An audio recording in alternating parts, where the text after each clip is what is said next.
It's hard to continue to grow at the rate you've grown in the past because the company has gotten so big. And I'm wondering if you could elaborate a little bit on that. And my second question, which is totally unrelated, but I've also read where you're very good with numbers, with working things in your head, and I'm totally a rookie when it comes to economics and accounting and things like that, but I'm very good with numbers and keeping things in my head, and I'm wondering if there's some way a mathematician who knows very little about the business world, what I could read or what I could do to learn how better to invest and how you did that. Well, going to the first question, when you say it's going to be hard, it's going to be impossible. I mean, that's the answer. We cannot compound money at 23% from a $12 billion base. We don't know how to do that, and it would be a mistake for anybody to think that we could come close to that. We think we can do okay with money, but we did not start with a $12 billion base, and we've never seen anybody in the world compound numbers like that at that rate. So we'll forget that part of it. But there are intelligent things we can be doing. The second part of the question, I don't think any great amount of mathematical aptitude is not aptitude, but mathematical knowledge is advanced math is of no use in the investment process.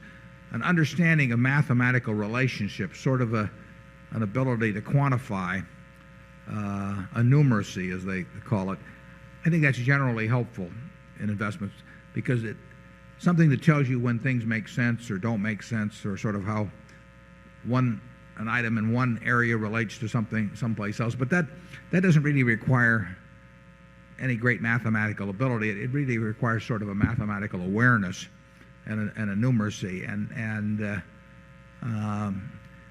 I think it is a help to be able to see that. I mean, I think Charlie and I probably, when we read about one business, we're always thinking of it against a screen of dozens of businesses. It's just sort of automatic, but that's just like a scout in baseball thinking about one baseball player against an alternative. I mean, you only have a given number on the squad, and they're thinking, one guy may be a little faster, one guy can hit a little bit better, all of that sort of thing.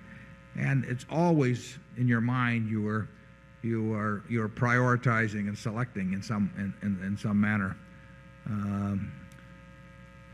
My own feeling about the best way to apply that is just to read everything in sight. I mean, if you're reading a few hundred annual reports a year and you've read Graham and Fisher and a few things, you'll soon see whether it kind of falls into place or not.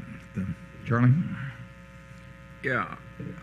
I think the set of numbers, the one set of numbers in America that are the best quick guide to measuring one business against another are the value line numbers. I'd agree with that. That stuff on the log scale paper going back 15 years, that is the best one-shot description of a lot of big businesses that exists in America. I can't imagine anybody being in the investment business involving common stocks without that thing on the shelf. And if you sort of have in your head how all of that looks in different industries and different businesses, then you've got a backdrop against which to measure. I mean, if you'd never watched a baseball game and never seen a statistic on it, you wouldn't know whether a 300 hitter was a good hitter or not. You have to have some kind of a mosaic there that your thinking is implanted against, in effect. And the value line figures, they cycle it every 13 weeks, and if you ripple through that, you'll have a pretty good idea of what's happened over time in American business.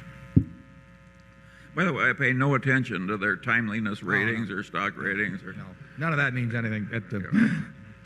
It's too bad they have to put that there, but it's the statistical material, not the...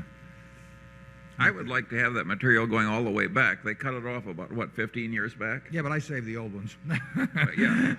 Well, I wish I had that in the office, but I don't. Yeah, Charlie and maybe even I do it more. We tend to go back and, I mean, if I'm buying Coca-Cola, I'll probably go back and read the fortune articles from the 1930s on it or something. I like a lot of historical background on things just to sort of get it in my head as to how the business has evolved over time and what's been permanent and what hasn't been permanent and all of that. I probably do that more for fun than for actually decision making. But I think it is. I think if you think about if we're trying to buy businesses we want to own forever, and if you're thinking that way, you might as well see what it's been like to own them forever and look back a ways.